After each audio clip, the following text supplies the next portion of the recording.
I want to thank the whole of the Anjawala and Kana team and also for the attendees. Today I'll be just talking about wealth management, something I'm very, very passionate about because I believe this is really critical for families and family businesses. And especially at this time of COVID, I think it's something that all of us should be discussing. As Provia mentioned, I run a company called Regal Africa, the Regal Africa Group, and the wealth management is basically one of the departments that we focus on. And really our core at Regal Africa is about creating wealth. And specifically in regards to wealth management, we really work with private clients, and it's really a high-level professional service where we do financial and investment planning, we talk about tax planning, we talk about retirement planning, and estate planning. And so when we talk about wealth management, we focus on three core things: the wealth planning aspect, which I'll be covering today, wealth structuring, and wealth advisory services.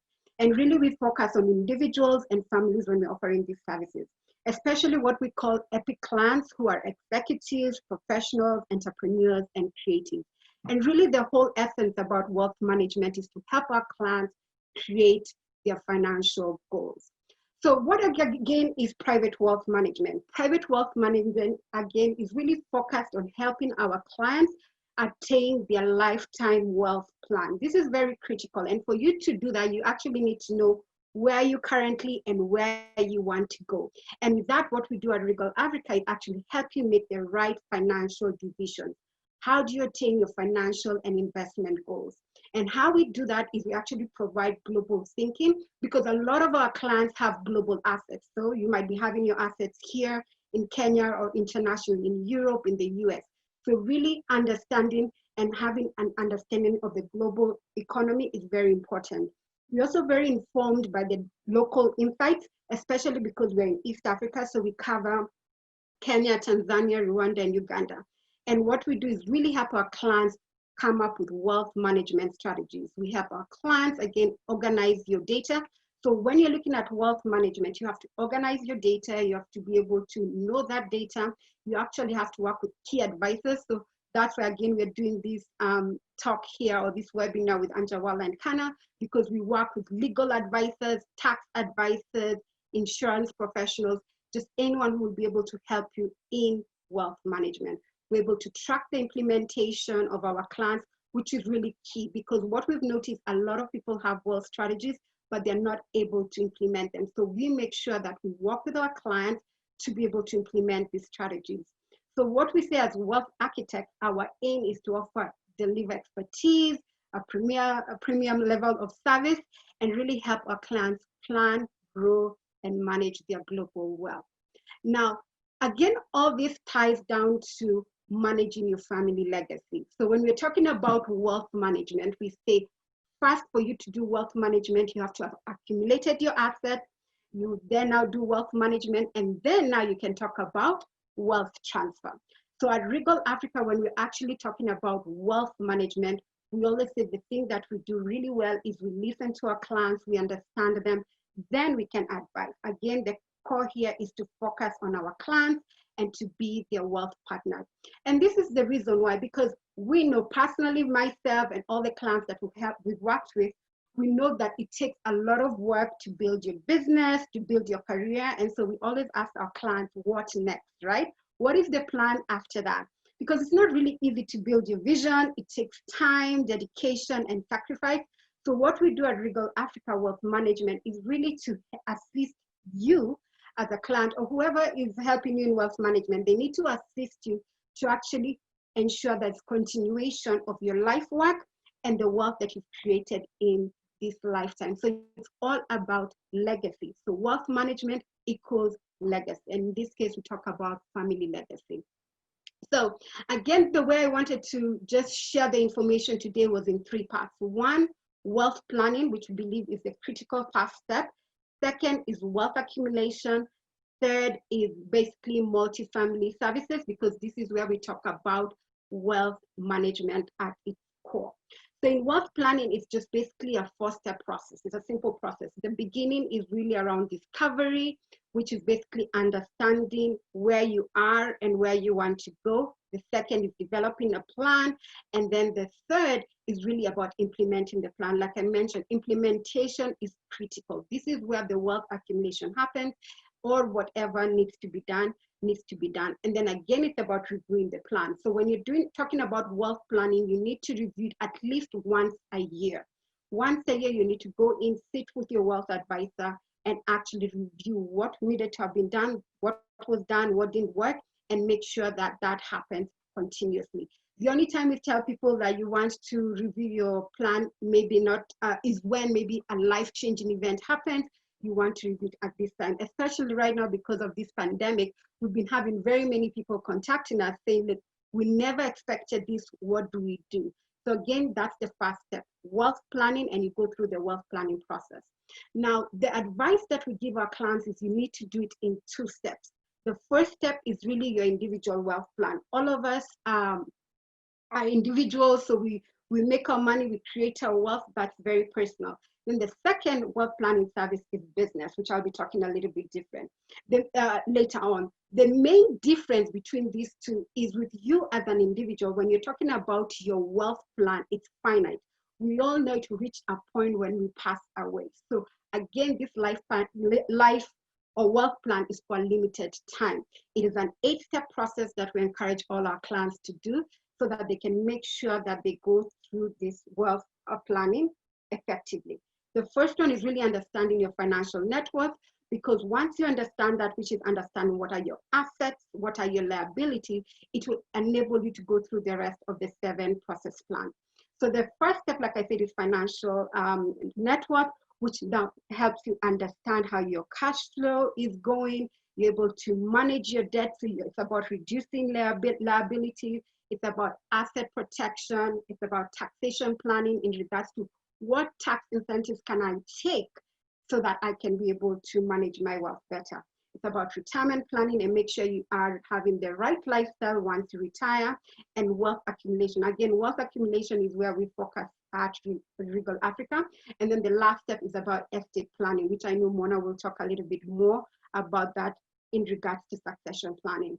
The second step, after you've done your individual wealth plan, is really about business wealth planning. This is very critical because I always tell people when you are creating wealth or managing your wealth, there are 2 ways for you to be able to create wealth. One is through investments, the other one is through business. So we continuously encourage people, especially families, to actually have family businesses where they can actually grow and manage their wealth.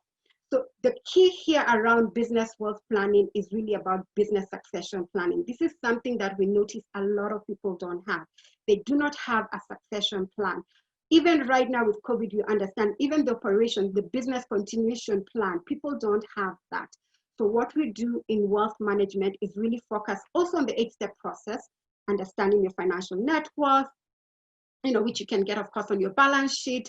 You look at your cash flow management, debt management, and all the way to business succession planning. Once you have your individual wealth plan in place, your business wealth plan in place, now you can start talking about wealth accumulation. Now, when it comes to wealth accumulation, this is the money place, right? Everybody is always talking about how do I create wealth? How do I create wealth for generations to come? And if I've created it, how do I manage my wealth? The first thing we say is really around investments. You really have to be able to have a diversified portfolio. Most of our clients we see are in real estate or they own their business. That's how majority of the people have created their wealth. But there are different asset classes that people need to be looking at and should be aware of. And the goal here is really because we've noticed if people are concentrated in one asset class, then things happen whereby in times like, for example, right now in this crisis, you understand people who are in real estate or really in business, they've been affected because they don't have a lot of liquid assets. So again, when we're talking about wealth management, we have to look at your portfolio and we advise accordingly. Do you have equities in your portfolio?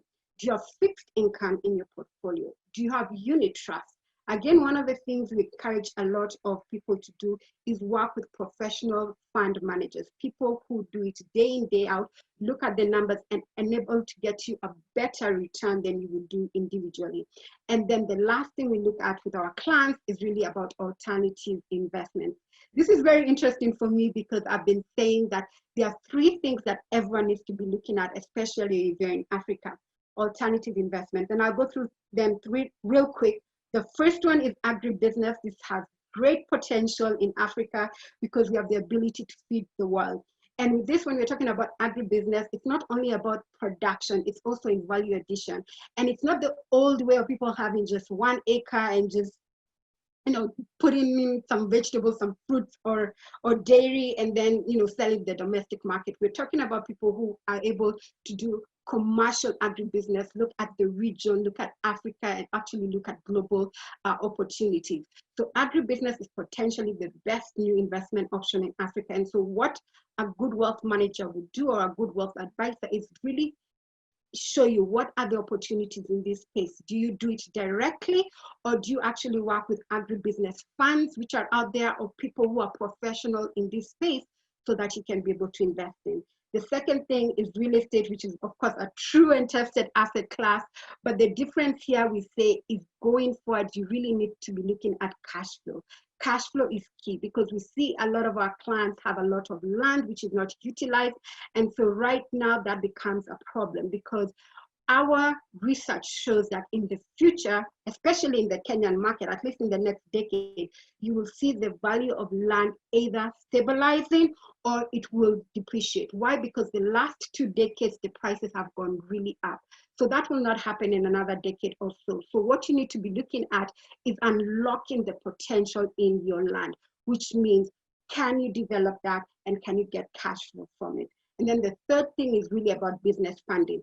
So business funding, I'm a banker by profession, as was mentioned earlier. I know how banks make money. They make a lot of money by lending to people. But historically, they've lent to, you know, larger corporates, or people who are very formal, people who have assets. The future for me are people who are going to be lent through their cash flow, right? So you have to understand their cash flow by looking at their financial statements, and they actually can make a lot of money. Unfortunately, they might not have assets. And these are usually women and the youth. So again, I actually tell a lot of people that business funding is very profitable, and if done the right way, you can make a lot of money. So when you're talking about wealth management, again, because that's the discussion today, when you're talking about wealth accumulation, you have to find opportunities where you can make a lot of money. And business funding is one of those things. You can either choose to do it directly, but I sometimes don't think that's the right strategy, just because there are very many things and it's quite risky. So you also want to look at, can you put your money into a business fund that can lend to these businesses, and then you get a really good return. So once you looked at investments, I mentioned earlier that the second thing, there are 2 ways to make money, either through investments or through business. So again, you really want to look at business as a wealth accumulation tool. When you're looking at business as a wealth accumulation tool, you need to diversify your business portfolio. A lot of people, especially people who are in family business, concentrate it all in that business or all in one industry that they're very familiar with. But what I'm advising people to do now is actually to diversify your business portfolio. Outside your family business, what can you do? And I think the business opportunity that I see for the future for a lot of people, especially wealthy families, is actually to become angel investors, right? So there are a lot of people, and especially young people or women, who have great ideas, but they don't have capital. But you might have money that you say, what, I can put this into this business where I don't want to do the day-to-day operation, but I see the opportunity in this industry, be it business or business funding or in technology. Become an angel investor. It is quite risky, yes, but it pays off well if you back the right person. So that's the thing that I'm encouraging a lot of people to do as they diversify their business portfolio. The third thing is actually private equity or venture capital. I work a lot with private equity funds and VC funds. They're always looking for, they're going for all these roadshows to actually get people to put money into their funds so that they can then use those funds to invest in portfolio companies. Again, if you have a chunk of money that you're not looking to use in the near future and you want a professional to manage it and get you really good returns, then you can actually put your money into a private equity fund and be able to generate really good returns. So that's something I'm talking to a lot of people to do. The other thing is about other businesses. A lot of people, like I mentioned, are concentrated in one industry because people like to invest in something that they do or are familiar with, which is a great strategy to do. But because you want diversification, you do not want to put all your eggs in one basket, you also want to look at other businesses. So if you're a family, you want to look at, what does my sister, my brother, or my child do that would actually grow this business, family business. So investing in other businesses is very key. So what I would like you to again remember when you're talking about wealth accumulation is, how do you grow your investment portfolio and how do you grow your business portfolio? From that, this is the last thing that I'll be talking about before I give Mona the time to talk about succession planning, which ties very well with what we do as a multifamily office at Regal Africa. So really, a multifamily office is really a one-stop boutique firm that provides solutions for people who have complex financial needs, right? So families that have, you have assets in Kenya, assets in Europe, assets in the US, assets in Asia, you have businesses, you have all these different things, and they're quite complex. So what we say is, we like to make life simple for our clients. So you concentrate on what you do well, while we help you make the best decisions in regards to your family. And so because you built wealth over time and you want to ensure continuity in regards to wealth creation, what we offer is a bespoke service, like I mentioned, which is really curated for your family. In this case, we work with different service providers, and I'll be telling that a little bit. And really what we do is to say the difference between us and a family office is that we have different families that we service versus just one family. And again, the goal is for our clients to focus on their core business and their careers and do what they love, while we focus on saying, how do we get you the best returns in the market? And this is very critical in wealth management because, like I mentioned earlier, you've already grown your assets. Now you're managing it. How do you manage it when it's complex? That is where Regal Africa comes in, or a good wealth manager will assist you with that. Now, there are just 4 things you need to look at when you're talking about wealth management, especially as a multifamily office. The first one is financial planning, which I mentioned earlier. Wealth management, property advisory service is something that we offer. Philanthropic management is really key. Again, when you've accumulated so much wealth, what do you do with it, right? That's very critical. Lifestyle management, against the other thing is strategy. Strategy is very critical. Estate planning is something that we say is very important, especially wealth transfer, because I always talk to my clients and say, as you're creating generation wealth, as you're managing generation wealth, you have to transfer it effectively. You have to make sure that this, you want to make sure that the generations that are going to come are going to use it well, and it's going to be managed well for generations to come.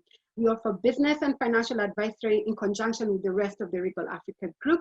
And then we do financial training education, especially for the next generation. This is what happens with families where the ball is dropped, because the next generation really might not understand how the family made money, what they need to do. So this is really critical. And then governance is also very important. Again, the administration of the family, succession planning, which, like I said, Mona will be talking about that. She's the expert. Reporting and record keeping track of all the revenue, keeping track of all the expenses. That is very critical for the family office to be run well. And then the end is really advisory. For us, it's really around asset protection and risk management, which is a critical topic that has been discussed right now, compliance, and then tax and legal advice. And so with that, I hope you've learned something, but I'll end with this. We all work very hard to grow wealthy. The goal, like I always say, is to ensure that wealth is managed well and transferred to the next generation effectively. There's legacy of wealth, which is money, which is what we specialize at Regal Africa. But you also need to think about legacy of purpose and impact, especially when you talk about philanthropical work. after you've taken care of your family, how do you have impact? And I'll leave you with this. How will you be remembered? What will you do with the community that you serve? And with that, I always say estate planning is key, so that you ensure that your wishes and dreams are actualized by starting to make a difference in people's lives, right? And at the core of this is really educating the next generation. So I hope all of you will start talking to the next generation, telling them about the values and the responsibilities that they need to be doing about managing wealth, and then working with professionals like us at Regal Africa to ensure that there's success in your family business, success in your family estate, so that then you can take things to the next level.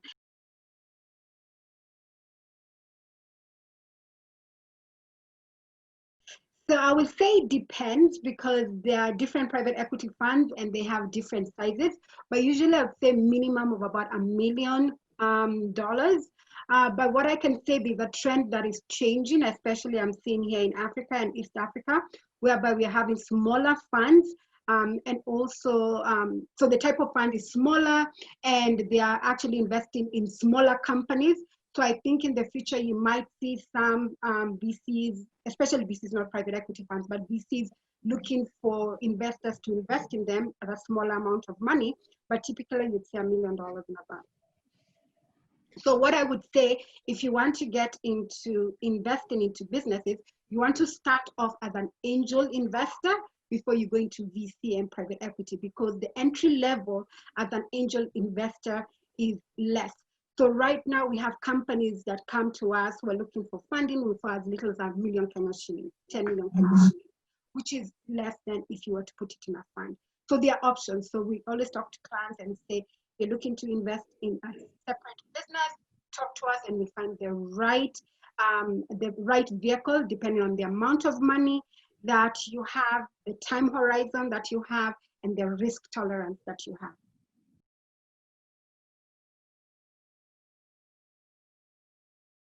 All right, that's a good question. So yes, so we really look at clients of people who have global wealth, right? And what we do at Regal Africa, we start off, like I said, with the wealth plan. Where are you? Where do you want to go? And then we work with different advisors. Our core at Regal Africa is really looking at the assets. So if your assets are in Kenya and we're working with licensed fund managers, we find who are the best people who will be able to help you with that. We find opportunities for you. If it's international, say for example, it's in the Europe or in the UK, you want to buy property there, we work with you in regards to that. We find the realtor, we look at the trends in the UK. If it's the States and you have, for example, assets there in the stock market, we work with advisors there who are licensed in that jurisdiction. So again, we are able to help our clients in regards to global wealth. And then now that's when we work with advisors like you, lawyers, to actually structure that. Do you have onshore trust, offshore trust? So we work around with our clients. But the core is, where can you get the best return out there? The world is bigger than Kenya, so we're looking at global assets and getting the best returns based on the risk. So we really are able to do that for our clients, really looking at it holistically and globally.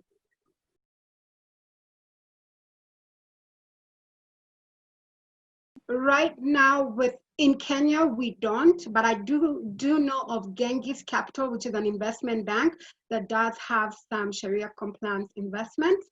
So, but we personally don't work with them. So if someone wanted a Sharia compliance investment, I would direct them there. Or what we do is, again, research in the market and see, be it here in Kenya or abroad. But right now, we are not focused on that.